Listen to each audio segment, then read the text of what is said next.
Today's guest is the absolutely lovely Veda Austin from New Zealand. She is a water researcher, public speaker, mother, artist, and author, and she has dedicated the last 8 years observing and photographing the life of water. She believes that water is fluid intelligence, observing itself through every living organism on the planet and in the universe. Her primary focus is photographing water in its state of creation, which is the space between liquid and ice. It is through her remarkable crystallographic photos that water reveals its awareness of not only creation, but thought and intention through imagery. I was very excited to have her on the show because, as most of you will know, we're still grappling to understand the mechanism by which homeopathy works. And one of the hypotheses is that our homeopathic remedies are able to retain the memory of the original substance which the remedy is made from, even though there are only infinitesimally small amounts of the substance present. So Veda has some wonderful courses on her website which will teach you how to use this technique for yourself. And you can check out her website at vedaaustin.com or check the show notes. Thanks so much for listening.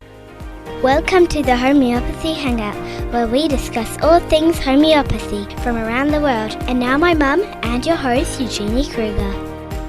Hello, homies, and a very warm welcome to Homeopathy Hangout. Today, we get to speak with fellow Kiwi, Veda Austin from New Zealand. Welcome, Veda. It's so nice to actually hear another Kiwi accent on podcast. I don't even know. I think I've only been interviewed by one other Kiwi, so it's really lovely. Well, I'm glad that you think I still have a Kiwi accent because I don't really want the Aussie accent to creep in too much. My kids, because we've been here 6 years now, my kids are very much having that Aussie twang. It's so funny. I've travelled so much and so many people can't distinguish the accents, but New Zealanders and Australians always can. Yeah, and the classic is the fish and chips and fish and chops. So true. So Veda is I don't know what we call you, like a magic fairy spirit queen of water. And I'm sure most people that listen to the podcast are going to recognize your name instantly because it's been all over Facebook and social media, and everyone's been talking about the incredible things that you're doing with water. And so I'm very excited about it. I often say my favorite movie of all time is Frozen 2. Have you watched it yet? I have children, and so yeah, I've seen it. Yeah, what did you think of it? Well, the bit I enjoyed is that they talked about water having memory. So yeah, that's the part that I always say it's a movie about homeopathy. It's all about water has memory. Now, the way that I discovered you is that there was this Facebook post that you did on homeopathic remedies that you put in water, and then you use your special technique to freeze it. And then you took photos of that. And then I was like, who is this Veda lady? And clearly I have been living under a rock because it seems that everybody else has already known about you. I was just late to the party. But then I found all this other incredible work that you have done. So maybe can you tell us, Veda, how did you get into this in the first place? And how did you get interested in homeopathy? So I'm just going to throw it out there and sit back. You just go for it. Sure. Well, there's a lot to unpack here, but I guess we'll try and simplify it. So around about 9 years ago, I started really on this journey I was very inquisitive about whether water could store information or not.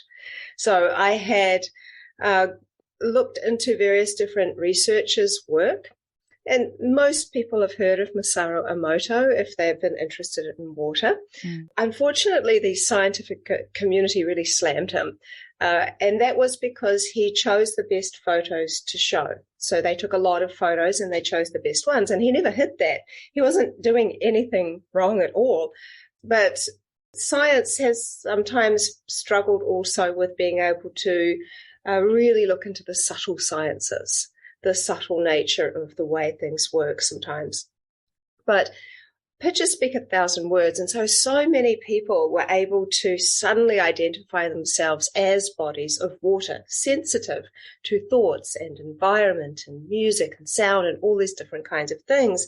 And his work was just so pioneering in the way in which it reached so many people by really just a handful of photos. And the next person who really inspired me, his name is Laurent Costa. He's become a friend of mine. He's a French microscopic photographer. He took photos in a similar way to Masaru Emoto, but for him, he never experimented. He never went in with the intention of experimenting on water, because to him, water was his spiritual teacher. He believed that water was really alive and had the ability to communicate. And I'm very much in that same line of feeling and thinking with water, more so than ever now after having researched and studied and observed water for 9 years.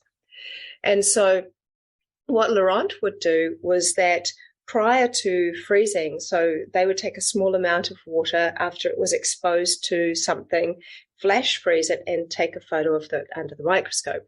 Sometimes he would smile at the water before he took the photo, and he was getting amazing imagery of smiley faces microscopically taken, in the water. So he was seeing these little smiley faces, he was seeing hearts, he was seeing fish, he was seeing little cats, like actual pictures rather than geometries like Emoto was seeing. And so that inspired me greatly, because for many years I worked professionally as an oil painter. So I see the world from a very artistic perspective, but I have a threefold approach to my work. A scientific one, because I'm very interested in science as well, and all the different types of sciences. But I'm also an artist by nature. And so it's science, art, and consciousness. And I think there is a beautiful interweave there. And I think that actually more and more now we venture into quantum physics, we're able to start bringing in these kind of other subtle areas which haven't been explained before, which suddenly that suddenly makes some sense. So I'm really happy about that. And the third person was a man by the name of Thomas Hieronymus. He was a radionic engineer, and he made this interesting observation. He went into a Parisian meat market, and he noticed that the freshly placed organs of an animal appeared to be affecting the way the frost froze on the glass behind where they were placed. For example, the frost would freeze into the shape of a liver organ above a liver organ, and so on and so forth. And his hypothesis was that there seemed to be some kind of life force energy still emanating out of the organ, and he put that down to there being water in the blood.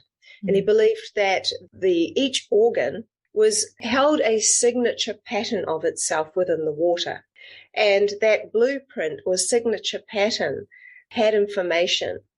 Anything that with any kind of pattern or movement has information, and that information was shared to the water in the air, which was very, very cold, and that then froze into the blueprint shape of the organ. And that really interested me, because he was seeing this with his naked eye. And back then, 9 years ago, I didn't have a microscope, but I had an inquisitive mind. And I always say, don't believe everything you read or hear. If you can try it for yourself, I encourage people to do that. And so I had a glass petri dish from some other things I was doing, and I had some spring water. And so I'm like, well, I'm just going to project a thought into the water. I'm going to stick it in the freezer, because the whole kind of focus of all three of those people had been around the freezing. It's where the unseen becomes seen. And so I'm like, okay, I'm just going to stick it in the freezer. I'm going to see what happens. I had absolutely no attachment to the outcome, or really didn't know. I didn't know if anything would happen at all. So I stuck it in the freezer with the peas and the broccoli and the ice cream and all the stuff. And I left it there for hours. And then I came back, I pulled it out of the freezer, I held it up to the light, and I took a photo on my iPhone. And that photo that I took has launched 36,000 photos of water responding in an intelligent manner. So pictures do speak louder than words. So I thought I would show you some of this and just take you on a tiny journey, and then we'll skip over into why I'm interested in homeopathy and the work that I've done with homeopathy. Yes, please. Amazing. I'm just sitting here hanging on every word you're saying. You're so sweet. Okay, so let's do this one first. And for our podcast listeners, you're going to have to hop on the YouTube channel if you want to see the visuals. But obviously, if you're driving or anything like that, please don't. No. Wait till you use. Can you see this okay? Beautiful. Okay. So this is just an example of Emoto's work, just for anyone that somehow has missed his work. It was very contrasting. You can see beautiful geometries from the word thank you to very little structure with the words you fall. It does show the power of words. I've actually discovered over time that water doesn't read words, it reads the energy of words. So this is the work of my friend Laurent Costa that I was talking about. You can see the smiley face. Yeah. And look, it makes you smile when you see them. Yeah, it does. It looks like a sloth, like a sloth smiling. It does. That does actually look like that. And you can see the beautiful heart. Oh. Now, this is where what I did. So my idea, like I said, was that I was going to project a thought into the water. So what I did was I held the dish of water in my hand and I noticed that there was a bit of fluff floating around in the dish. So I was like, oh my God, put my hand in to take the fluff out, consciously thinking, I wonder if my hand will have any impact on the water's quote unquote memory, because I didn't know if it was a real thing back then. So I stuck it in the freezer, pulled it out, held it up to the light, took a photo. This was the photo that I took. As you can see, it's an undeniable hand, but it isn't just any old hand. You might notice that these two fingers are slightly crooked. And I have inherited my mother's crooked fingers. Two fingers. So it wasn't just any hand, it was also my hand. Wow. And I have to say I was kind of freaked out when I first saw this because it took up half of the dish. So to put it into perspective, my Petri dishes are between 9 and 10 centimeters dilated. It's like they're pregnant. In diameter. And well, you are giving birth to this idea, so we can talk about dilation. I've also the other day I was just talking to a whole lot of midwives, so I probably still in my mind about that. But no, so actually, so they're quite large dishes, and so half of that dish, so approximately 5 centimeters. So this is huge macroscopically to be able to see something so big. And, I was like, oh my God, I kind of could almost hardly believe it. Yeah. So I showed this photo to my son Rama and I said, hey, Rama, what does this look like to you? And he had no idea what I'd done. Yeah. He said, it looks like a hand. It looks like a kind of creepy hand, Mum. And I'm like, I know. And then I'm like, okay, well, if any water is going to be informed, it would be the ocean. So I went and I collected some seawater, and I was almost hesitant to put it into the freezer because I thought if I see anything relating to the ocean in the imagery, like if there is any imagery at all, then this means it's kind of a big deal. Yeah. So I did that. I pulled it out of the freezer and I took this photo. Now you can see that it's a feathery, different kind of texture, mainly because seawater freezes differently than fresh water. But you can see the outline of the fish and the tail, see the fish, the fins, the gill, and the perfectly round eye. And that is when my freezer became my most used household appliance, and I just went crazy with it. And within about a year, I really started to go deep into the new science of water, and there really is one about the fourth phase of water that Dr. Gerald Pollack talks about and has written a book with the same name. And so we have a liquid, solid, gas, and then a type of gel or plasma. And that's the stage between molecular chaos and molecular order. Water in a cup, in a glass, is updating its information every trillionth of a second. As it slows down, as it begins to freeze, I observed that it freezes in layers. And that I call the space of creation. It's before it's a solid, before it's in like an ordered space. So it begins to design, in fact. So my technique evolved over time by that understanding. As you can see in these two images, they're very different. I look back at my work when I first began in the first year when I totally froze water, and I'm amazed that I got the images as clear as I did, because my technique now that I teach people, that lots of people now are starting to implement into their lives, it only takes approximately 5 minutes. It depends on your freezer. It does vary with different freezers. Different waters freeze at different times. Different temperatures freeze at different times as well. So there are those things, but around about 5 minutes. And I discovered my technique that I call collective molecular photography, which essentially means that I think all the water molecules, or the informed water molecules, are working as a kind of collective to design imagery that we can recognize. So there's an intelligence about this. And so what I started doing, because I was curious, like, what's happening in the freezer? My freezer wasn't see-through. So I was like, started opening the freezer door earlier and earlier and earlier. And after about 5 minutes, I discovered that, oh, look, there's this liquid on top, but I can see something's happening underneath it. What's going on in there? So I just out of curiosity, I pulled it out of the freezer. I held it up vertically, and the liquid drained away, and there was this incredible imagery in the ice. And it was so clear. It was a very fine layer. But what I was seeing was clarity I'd never seen before in ice. And I now call that the first freeze. Because if you look at ice or water basically freezing for long enough, you'll notice that after about 15 to 18 minutes in a fairly new freezer that normally will do this, there will be two layers of ice that have formed. And in between those two layers will be liquid. But there will also be like icy scaffolding in between. Now, this technique is very much kind of like, the analogy I give is when I was a little girl and at school, the teacher gave me a piece of paper with a glue stick and said, okay, draw something with the glue stick, get some glitter, sprinkle it on, let some of that glitter stick to the glue, and then shake the rest of the glitter away. So your conscious expression, or whatever your conscious influence is prior to freezing, is the glue. The first freeze is the glitter that stuck to the glue, and the rest of the liquid water is the glitter that falls away.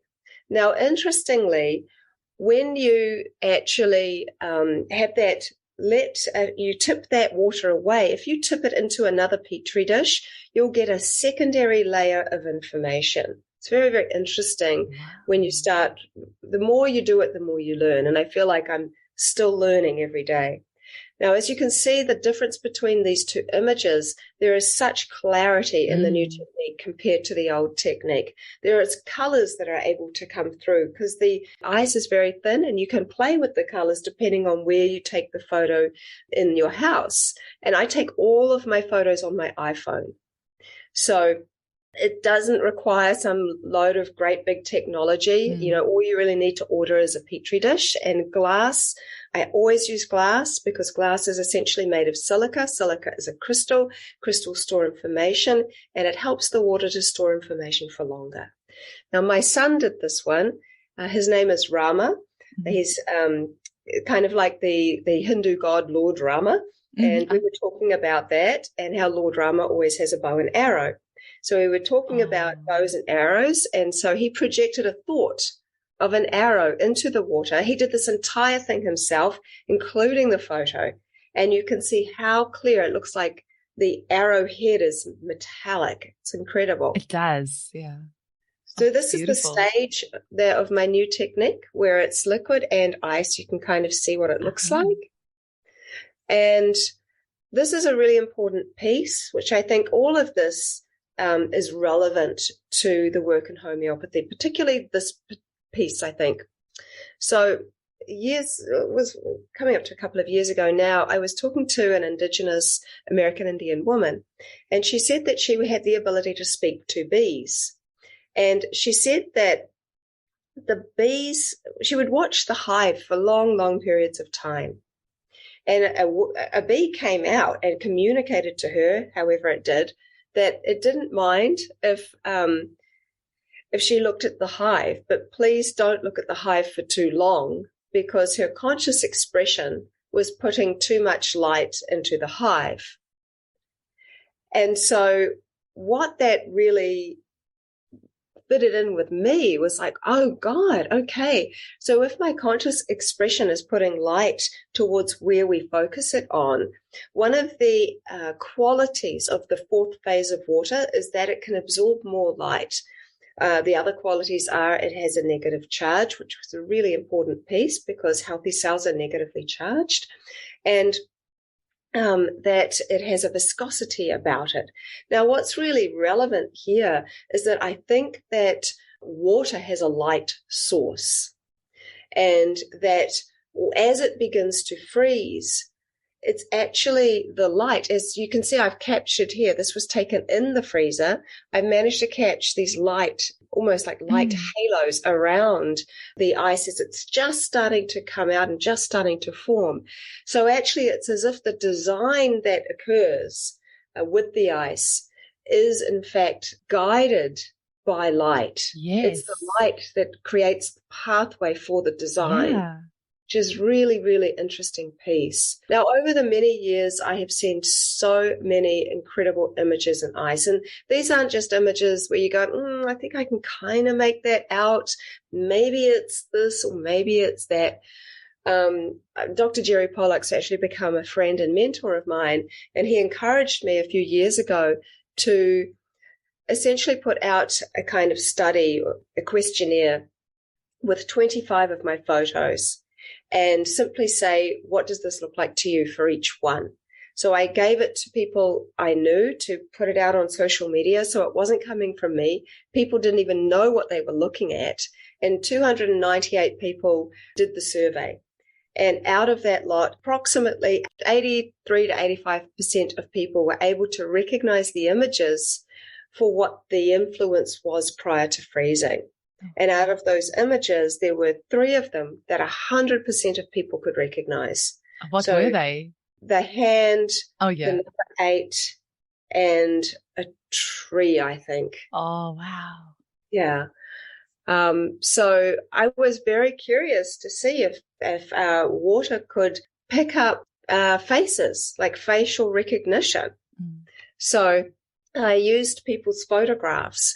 So as you can see here, the photo of my friend Wendy is on the right. I placed my petri dish of water on top of her photo for 30 seconds. The reason I use 30 seconds is because I think it's not too long and not too short. It just seems like a good time. The more I've worked with water, I've developed a relationship with water whereby it's almost as if I don't need to use this protocol anymore. It's like it knows what I'm going to do before I do it. And so it's a very interesting thing that happens over time. But people also like protocol. So it's very helpful for people to have these kind of things. So you can see how it's designed her face and her features. Here someone asked me to use the photo of Sadhguru, and you can see that it's created his face. Wow. Here I've always been interested in ancient history and especially Roman and Greek and Egyptian history. So I used an old Roman coin, and you can see it's designed the face from the coin. This is a good example of me over-freezing. So it's easy for me to sometimes over-freeze things or under-freeze things. It is a moving piece sometimes using different kinds of water. I've used all different kinds of water, rainwater and tap water and spring water, and all these different kinds of waters. And I've managed to identify the signature pattern of specific waters, which I really encourage people to do. Because if you don't know the natural patterns of your water, you're not going to know when it's significantly changed. And you can see a difference. Like tap water can be improved by you putting the tap water into a bottle and holding it to your heart so that it's beside your actual heartbeat for a minute, and it can structurally transform. But if you didn't know what your tap water looked in the first place, you wouldn't really know it had made the structural change. It didn't make a chemical change, but it made a structural change. So what we're seeing is an energetic state of health, or like an emotional state of health. So bringing it back to this picture, you see I've overfrozen it, but you can still see the outline and the shape of this comparison to Jupiter, otherwise known as Zeus of this Interesting statue. that the eyes, you could definitely make out the eyes, and with that fish as well, the eye was just so perfect. It's almost creepy that it's the eye. It is weird. Occasionally, I think it's where a bubble pops and it just creates this perfect hole. Or is it? Because I heard you say once that if the eyes are the window to the soul, then the tears are the spirit, or something along those lines. So I said that tears are an expression of spirit. Expression of spirit. Have you frozen some teardrops yet? Yes, I have.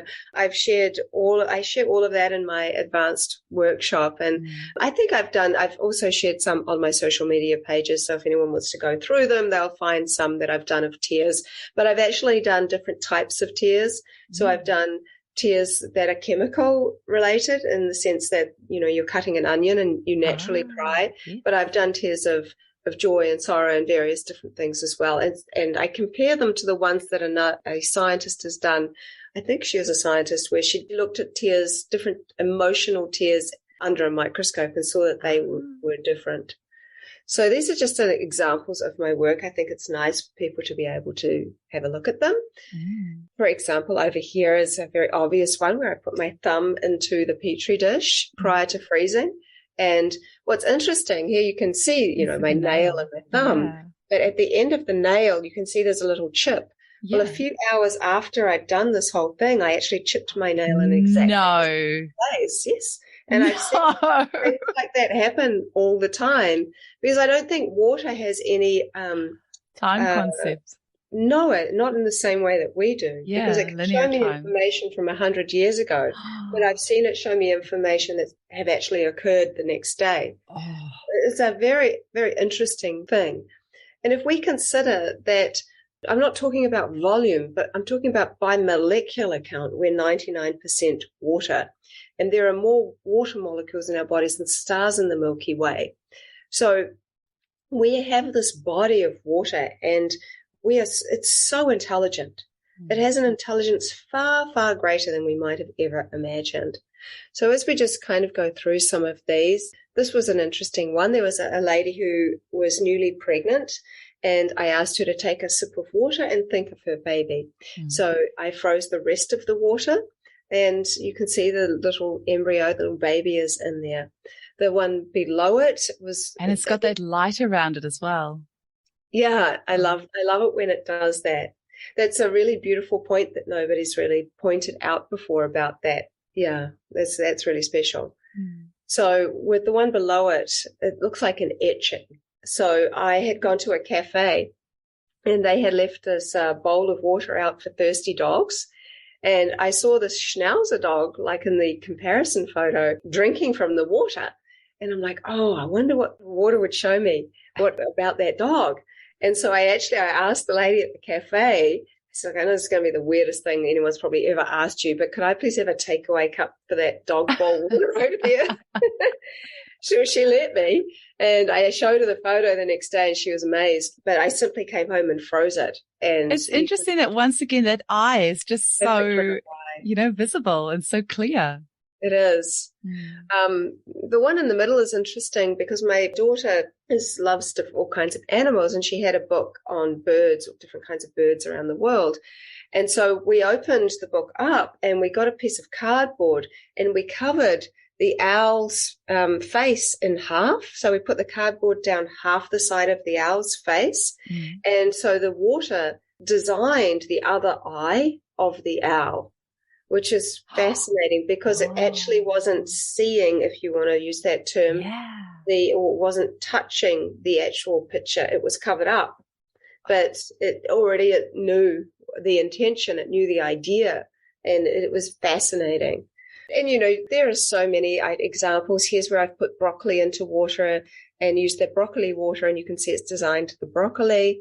That movie poster is just, that's classic. That's amazing. Batman. Well, because I have 3 children, and my children have been grown up watching me do this, they have been very involved. And children do this better than most of us because they don't have the kind of cynical. Yeah, and preconceived ideas. They're open to just whatever may be. That's right. Yeah. And so my son would get really involved, and he's like, oh, maybe it would like to watch Batman with me. And he would literally put the petri dish of water by the movie. And this is the result of that. It's quite remarkable, honestly, amazing to me. And here are just a few more examples. I mean, really, they tend to kind of go on and on. You can see the influence here where I put the amethyst crystal in the water. I removed it and it designed a pyramid. I think, no, that's that one. So I'll stop that share. And I have a quick question for you, Veda. So Bruce Lipton, in this one video, he said that because he's a huge fan of homeopathy, and there was this one interview that somebody did with him a few years ago, and he said that he believes the information of the original substance in the water, that information is transmitted through the hydrogen bonds between the water molecules. But I've mentioned that to one of the homeopaths I interviewed on the podcast, and they were saying, no, it's more like an energetic type thing, more so than the chemical action of the hydrogen molecules sending the information from once, like introducing the substance in the water at this end, but within milliseconds. It's because of the hydrogen bonds, that information is traveling all throughout the water. But what do you feel? How do you feel water is able to transmit? I have a few theories. And the work that I do with water, when I'm working with water, I'm not really looking at it as so much hydrogen and oxygen. Although a nice analogy that I've shared before is that the energy of hydrogen, these two hydrogens, is feminine, and the energy of the oxygen is masculine. And together they create this beautiful balance. And so when I'm working in these fields, I've done a bit of research into the thought of are thoughts material? It's a very interesting question. And there were some studies done, and it does kind of come into this. And when I share my work about homeopathy and the work that I've already done, I wanted to share a little bit more about what I think is going on there. And after sharing the work, you'll have more of an idea of where my feeling and thoughts are with that. So I want to share, though, about the work of this scientist who I've been talking about recently, just because it's just fascinating, and it does really make you wonder what is going on here.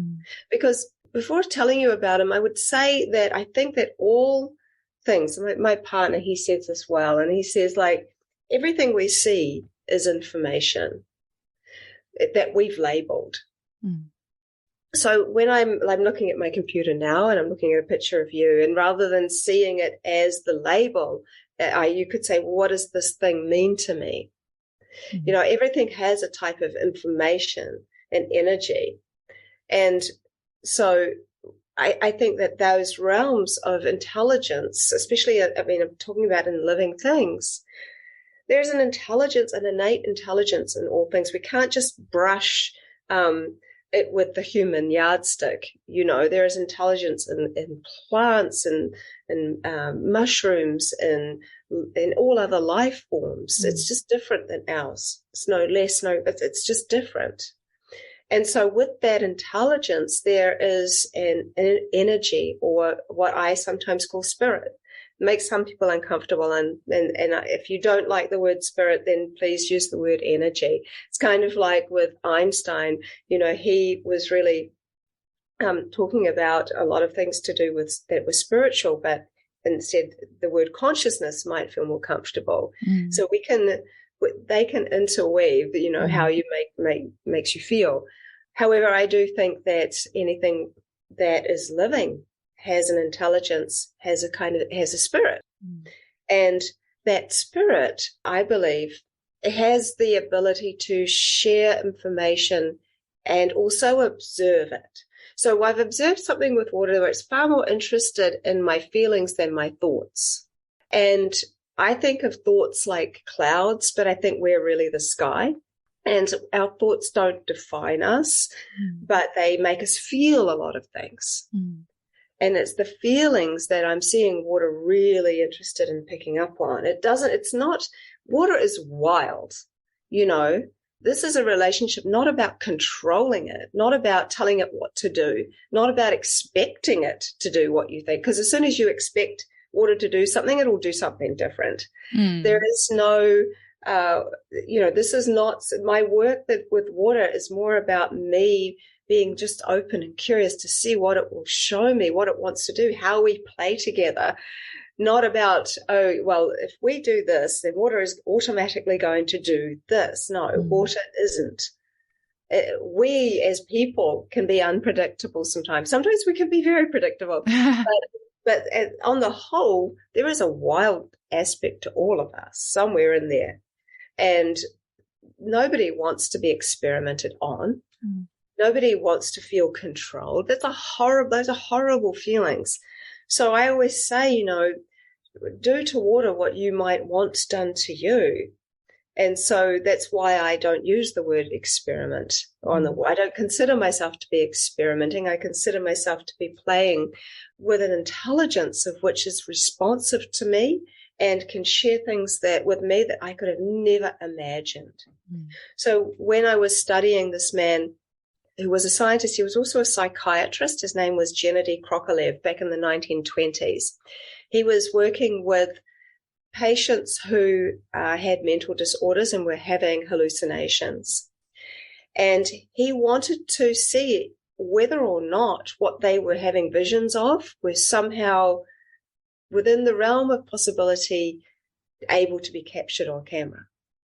Whether they were in a secondary consciousness, like a subtle realm, or whether their thoughts were in the brain were being then, that information was sent to the retina of the eye, and the retina of the eye recreated into a picture form that pushed out a kind of holographic image. And that holograph, which we in a more subtle realm couldn't really be perceived with the human eye, but could be picked up by the camera. So what he did was he created these kind of goggle things, but took the lens out and attached this thing called a zenith camera, which had a long box thing coming out of it, and he attached the box to the goggles. So there was no outside light coming in. So as they had a hallucination, he took photos of their retinas as they were having this experience. He did this for over 20 years, over 200 patients, and over 117 patients. He was able to actually capture images in black and white photos, showed them, and they said, yes, that's what I'm seeing.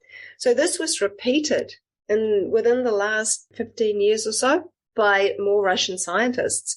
But rather than using people with issues, psychological issues, they employed someone who could remote view. And what they did, they set the whole setup exactly the same. They found the same old camera, but they used a scuba diving mask instead without the lenses on them. And they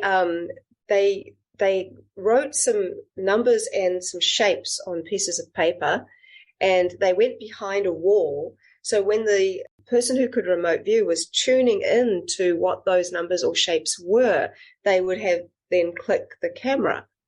And they were able to get the number one, the triangle, various things like that. So they were of the thought then that thoughts are in fact material in some way, which then that the secret about that was that it needed to be a very clear vision, not just, let's think about dinner and then we'll see dinner. Whereas I can think about dinner and sometimes I'll see dinner. So it is interesting how when you're doing this, it's all about the unseen forces becoming seen in some way.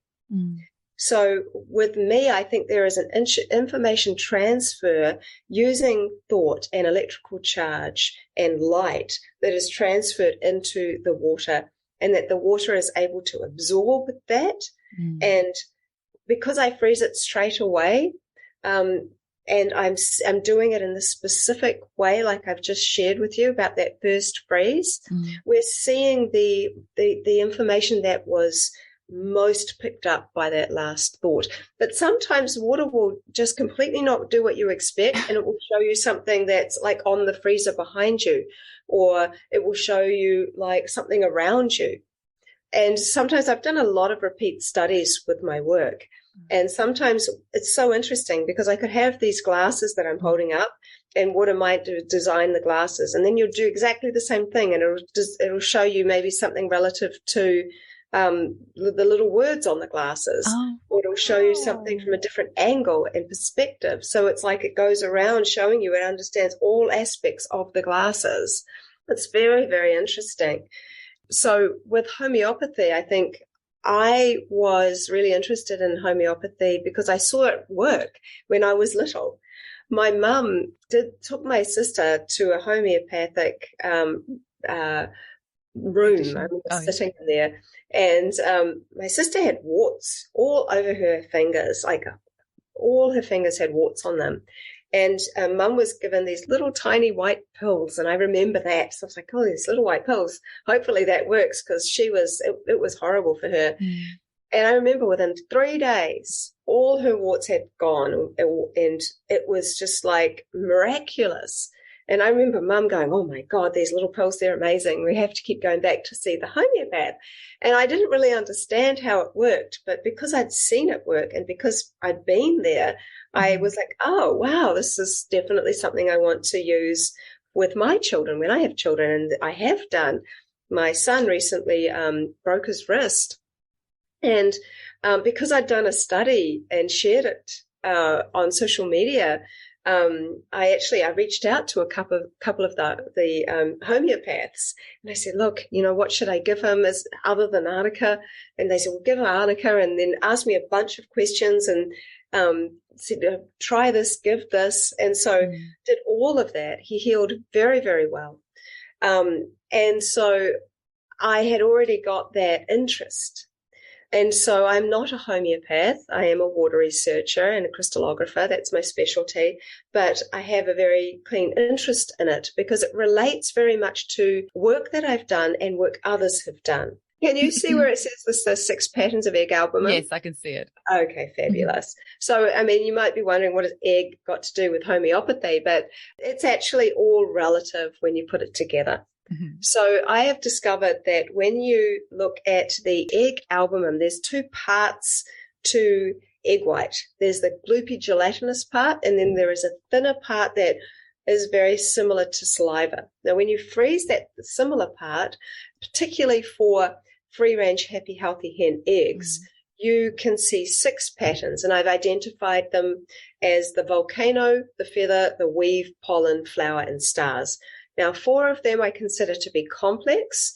It's the top 3, volcano, feather, and weave, and the one in the middle, which is flower. The stars and the pollen are kind of rudimentary. They're kind of very foundational.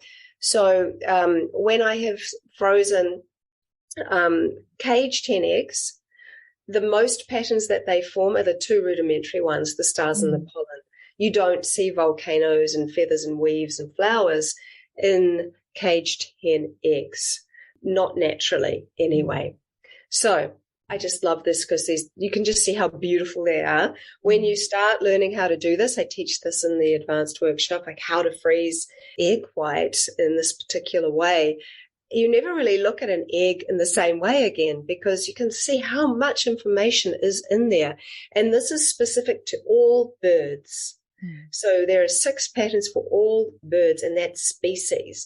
So my next step is to see one day whether I am able to get crocodile eggs or snake eggs that are not endangered or anything like that, to see whether or not there are specific patterns that are different than birds that occur in the egg albumin.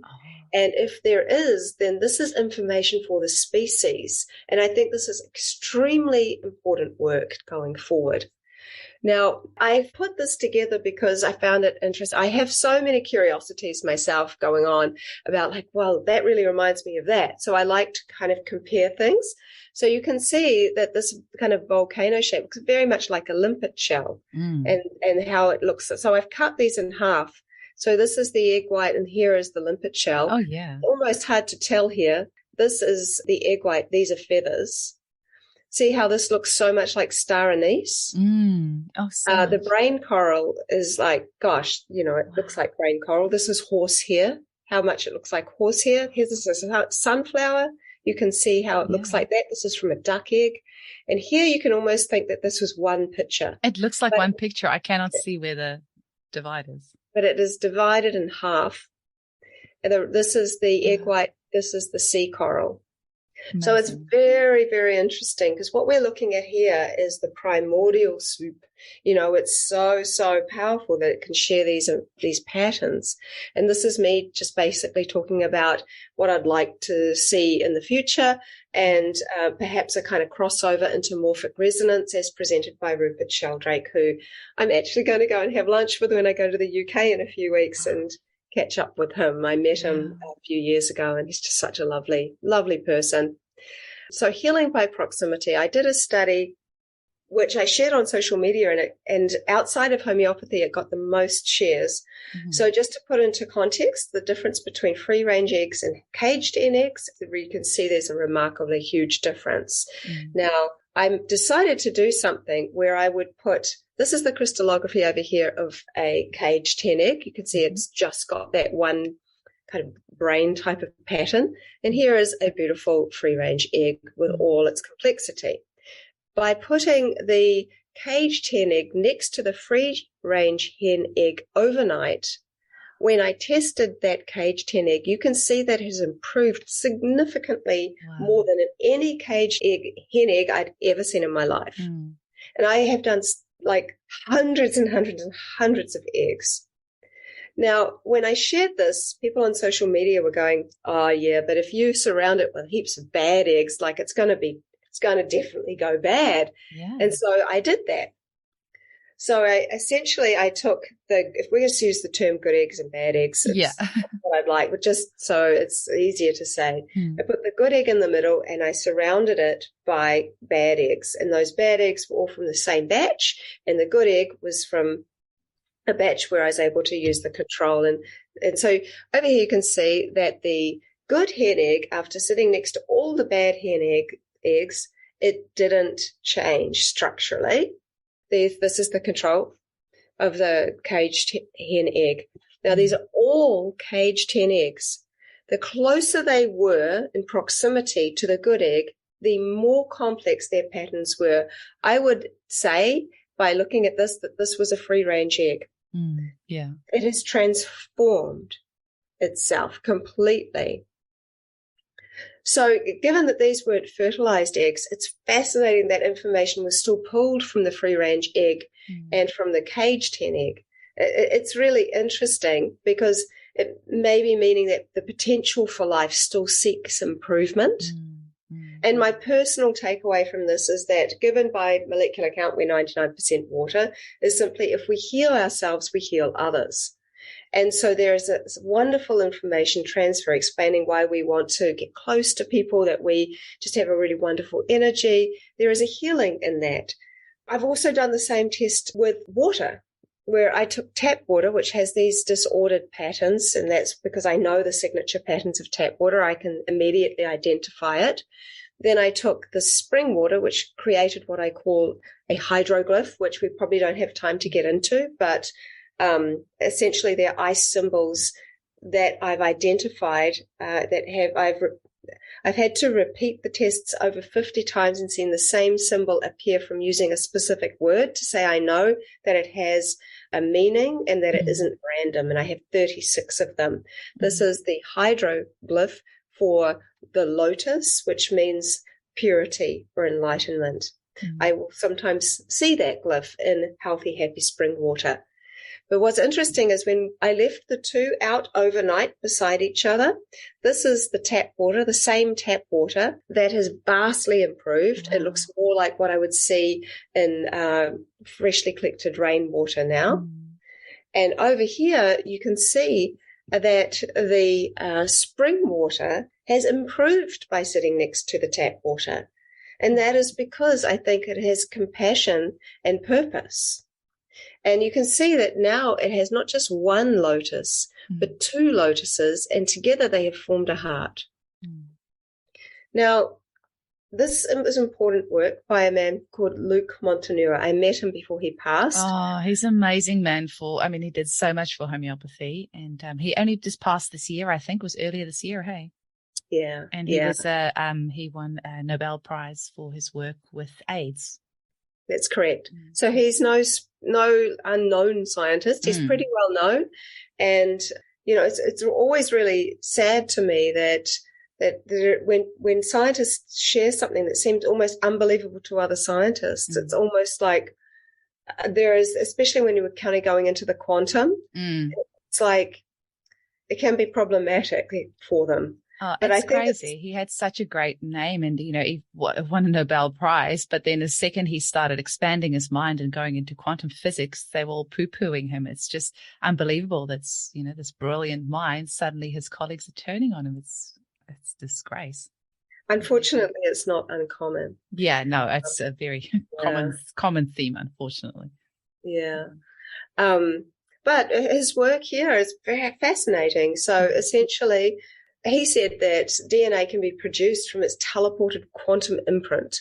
So in this experiment, 2 neighboring but physically detached test tubes were placed within a copper coil and subjected to a very low frequency of 7 hertz. The apparatus was isolated from the Earth's natural magnetic field, so there was no interfering. One tube contained a fragment of DNA around 100 bases long, and the second one contained nothing but water. After about 17 hours, the gene fragment, according to Montanur, was recovered from both tubes, even though one should have just contained water, which is so interesting when you even think about what's happening just by spending a lot of time next to someone in physical contact. What is happening when we're making love? All this kind of stuff energetically, like all these things, they're so relative to information transfer. Given that we are such sensitive beings. It's very, very interesting to think about. So this is my work that I've done with homeopathy. And I'm just going to read it through because I chose not to use distilled water for this work. And there was a reason why, which I'm going to get into. So here we have a small study I did on homeopathic remedies. My process was to add a couple of drops to a certain remedy into specifically collected pristine spring water, and then I'd freeze it using my method of short-term crystallography. Lots of people have asked me what dilution I had. It was like 100. It was the most diluted I could find for all of the remedies. For all these tests, the water was prepared and frozen within 30 minutes of collection from the aquifer. So why didn't I use distilled water for the study? Distilled water is considered to be so pure and all these kinds of things. Well, it was because I feel that spring water holds similarities to the human biosystem. These remedies are taken orally, and the human body is a complex salt water system. I wanted to see how these remedies performed in an energetically dynamic environment with not too much salt and mineral content like in seawater, but not too little, and still retaining the energy of movement and flow. Because I'd just collected it still had the energy of the movement, of the vortexing. That's why we tend to give the term, although it is another label, which I don't really like, but for now, we tend to call spring water like living water. So as I was saying, I've also found that the naturally dissolved salts and minerals in the spring water help store information longer, and the water is very alive and receptive to anything I add. These salts are not present or barely present in distilled water. So when I have used distilled water and added homeopathic remedies, I've found that the results were not nearly as clear. Oh, interesting. So I think of distilled water as an observer, because it lacks those minerals, not judging, not doing. And spring water is more of an active participant with the ability to observe. So also experience, but also experience and make memories like we can. So given the dilution process of homeopathy, I believe that water is not only storing the trace elements of the original plant or remedy, but also holds the spirit or energy, if you prefer, and potential essence of it. So all my work is based on my 9 years of observing water and my understanding of its nature. I'm not a traditional scientist, clearly, and my methods are unconventional, but I personally think they have great value. Now, I have done some repeat studies, not a lot so far, because I'm working on a number of things at once at the moment. But as you can see, they have the first two here, Arnica and Allium cepa, they are very, very similar. They are all very similar, but those two particularly. Milk thistle is really interesting. You can see that there is you can see the thistle. thistle plant in there. And so I think that it's interesting because with the imagery that I've got so far, the results in the ice look very much like the plant or what the remedy was and what it looked like. So doing the repeat studies, I think, helpful for others to see that they're not just kind of random as well. So I think I was talking to someone and this kind of just came through me because I think it's powerful. I think that one of the reasons the higher dilutions are so potent is that the spirit or essence or energy of the plant or whatever it is closest to its essence, like a spirit transitioning from the physical body into the ethers. So one of the things that I talk about, and I am mindful we probably don't have much more time, is that I think there are two types of water in people. And as you probably know, the Maori word for spirit is wairua, meaning two waters. And so there is the physical waters, and I think there are the spiritual waters. Now, because there is water in the air, the fact that we breathe, we're creating water in the air. Now, we often don't think about water in the air because we can't see it. So much of what we experience in the world is through what we see, even though our eye lens is 99% water and we're actually seeing everything through the lens of water. And we don't actually see with our eyes, we see with our brain. But aside from that, one of the things that I think is just so interesting is that when we really kind of going into this aspect of the spirit, I suppose, the spiritual aspect, is that the physical waters are hydrating us, they're maintaining us, but this essence water within us, the observer, I think of water in its most powerful sort of expression of being the observer. So we as human beings experience the world very internally. There are two worlds, the one we live on and the one we live in. So everything we experience in this world is felt and experienced through our senses, through touch, through taste, through sound, through sight. But all of these things we're actually bringing into ourselves. So the taste is felt inside, the eyes are bringing in vision, the hearing is coming in. All of these things are bringing into the body. So what do we actually ever experience outside of this body? Well, one of the things we can do is observe ourselves. So how do we do that? Well, I think that because of our electrical charge, and because not only from the electrical charge from our organs, we are not salt, we're salt water, we're not fresh water. Salt is a crystal, it gives off piezoelectricity. So there's a weak charge just from that. So I think that the water in the air is attracted to the electrical charge that we have. And that enables us to actually have this web around us that picks up information in the air and from others, and also that we ourselves can give off information about ourselves. So when we meet someone and even without touching them, we can feel like, oh my God, I feel like I know you, you feel so familiar. Well, there's so much energy exchange going on, information exchange going on. But one of the reasons we have that kind of love at first sight was like that lightning bolt, as some people call it, is that we have our own patterns, our own individual patterning based on our energy and all these different kinds of things with this kind of web that I'm talking about.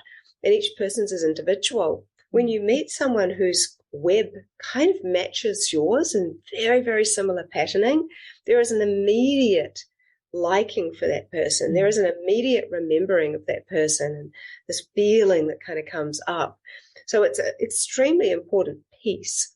So when you recognize that we have this ability to kind of then come out of our body, so I think this essence water is either potentially a gas, or maybe it's some kind of a fluid that can come in and out, like from a liquid to a gas.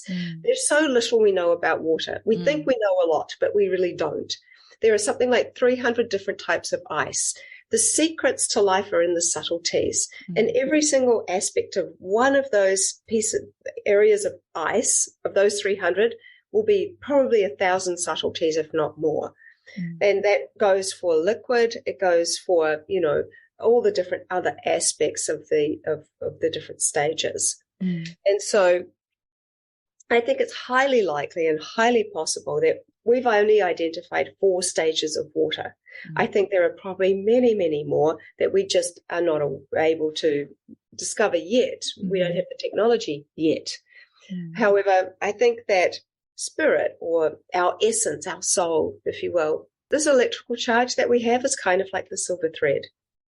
And it can go for far, far, far, far, far further than we can even imagine, especially if we're very, very kind of open and loving. Now, I've been very curious, is water conscious, or is my consciousness affecting the water? And in the very early stages, I knew less, and I would have said the latter. But actually, more and more and more, I'm beginning to see that water has an intelligence that is not only responsive, but intelligent and sovereign. So I thought, well, how can I somehow see if water is actually conscious or not, or if I'm affecting it? When am I not conscious? So I was like, well, when I'm asleep, I'm not consciously impacting water. And so I did a study for a few months where I would leave a petri dish of water by my bed, and with the intention that maybe I'd pick up some part of my dream. And I sleep in the dark, complete darkness. So this was happening in the dark. And so what happened was that I would have a dream, and I often dream, but I often forget what I dream too. So I used the ones that I forgot. So in the morning, I would wake up. I knew I dreamt something, but I couldn't remember what it was. I would freeze it, and the image in the ice was so clear that it would literally jog my memory of the entire dream. And I'm like, okay, well, how can water possibly be accompanying me in my dream time? Where is it? Like, how is this possible? And so I saw that so much that it was like undeniable that there was information going on here, that it was somehow viewing this. So in the same way that people can remote, like do kind of astral travel and things like that, they have somehow left their body, but they're still they can come back to their body.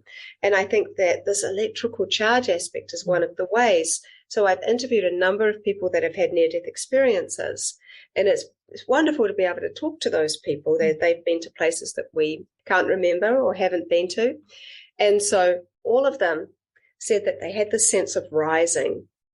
And then 3 of them told me that when they looked down at their body being resuscitated, they had no connection to the physical whatsoever. They said, oh, I hope that person will be okay.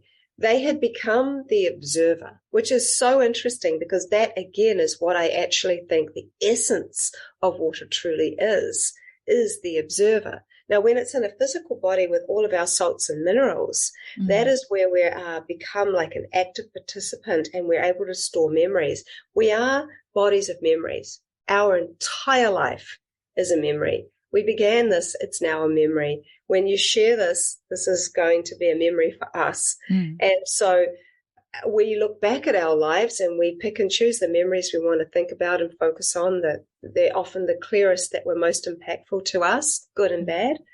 And so we are making memories all the time. So it's interesting, because when you transition out of that and out of the active participant and into the observer, it's a very, very different energy, because it doesn't come with any judgment. And it's not coming in with any labels. So it is a very interesting and different perspective to look upon. So a lot of magic that happens there for sure. Veda, I could chat with you all day long. This is so fascinating, and I know our listeners are going to be loving this.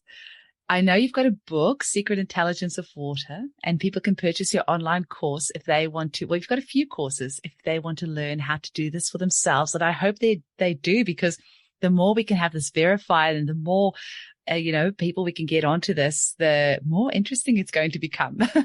So can you just quickly run us through how people can get hold of you and all the different services that you offer? Sure. Well, my book is no longer available, unfortunately. My publisher went bankrupt, so whoever's got copies now have the last few copies. So I know.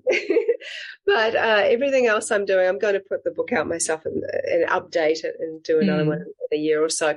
But I do all my online courses, and people can just get the PDF of the how to do it guide if they would prefer to do that. There's a load of podcasts on there. I share daily. Yeah, you've got a lot of podcasts that you've been on, and you've got a great Facebook group as well. Yeah, and quite a growing Instagram group as well. I only just started Instagram a year ago, so I don't know why it took me so long to get into it. Oh, it's me too. I think it's our generation, hey, like, because I was very resistant to Instagram. I was like, I don't get this thing. I just got the hang of Facebook to make me go somewhere else. And I am not, like you heard it here, I'm not going on TikTok. I refuse. Or any of the other ones. Don't make me. I just have to push through my uncomfortableness and all kinds of places in my life and just go for it. But we always end up working it out in the end. But I post daily on Instagram too. And so that handle is Veda Austin _water. And I'm sure you can share the links. But yes, I'll be in the show notes. I will share one last little thing that I normally would only share in my advanced workshops. But I think because your focus is on homeopathy, I think this is really, really helpful. And my children taught me this. So when I was doing all this crystallography, and I'd get a particularly pretty one, my daughter Shanti, she would come up to me and she'd say, "Oh, can I have that, Mummy?" And I'm like, "Yeah, sure, okay." And I give her the dish, and she would start eating the ice. And I said, "Oh, what are you doing?" And she said, "Oh, it's good for me, Mummy." And I'm like, "Oh, okay." And then about a week or so later, my son Rama asked exactly the same thing. And I said, "Oh, did you talk to Shanti?" And he was like, "No." And I'm like, "Oh, all right." So they were really attracted to eating the crystallography. And I'm like, I wonder what that's about. And so as I started to share this with people that were doing the technique, they said, "Oh, my children have been doing that too." So people in America and around the world. And I'm like, what do these children know that we don't know? So my partner, he did a study on plant medicines using words and my crystallographic technique. So he would write the word ayahuasca, he would write the words and their psychoactive ingredients like DMT and blah, blah, blah. So anyway, long story short, for a week, he was writing the word ayahuasca, and then he was doing the crystallography, and then he was eating the ice. So again, I've said this before, but water doesn't read words like we do, but it reads the energy of words. So what we're actually seeing in the crystallography is the manifestation of the energy or the spirit of a word. It's very powerful. And so he started to eat this ayahuasca ice. And after a week, he said to me, "I think I need to start taking this seriously," because he was starting to have some experiences. So as I started to slowly share this, I've had a few people, actually, it's amazing how many people have insomnia. And there was one lady that got back to me. She started using the word rest as her word, and then eating the ice afterwards. She did it 3 times a day, and she got back to me around day 10 and said that she'd actually started sleeping. So I don't know. This is like really, really, really early stages, and you do need to know how to do my technique, but it's so powerful. It's very homeopathic, actually, the principle. And you know what is very funny is literally yesterday in my closed Facebook group, I did a live because I have been taking the homeopathic remedy made from ayahuasca. And I actually just shared about this in my group just yesterday. Wow. Well, there you go. That's very timely there. Just no coincidence ever. Hey, it's just this is pretty amazing. Yeah. Well, Veda, thank you so much for your time. I am going to have all the links in the show notes, and I really encourage people to do your course and check out your Instagram. And, when you're publishing your new book, and, even that happened for a reason. It's going to be really interesting, like a year or so down the track, seeing why this has happened, because I am 100% sure this, that publisher going broke had to happen because something amazing is going to come from this. It's going to blow your mind. So, yeah. Oh, I never have any worries about things like that. It's just one of those things. I mean, books kind of give you a wonderful platform to speak as well. And now I feel like, there's always a reason for it, like you were saying. Yeah. Well, thank you so much for having me. It was wonderful to have you on. Thank you so much.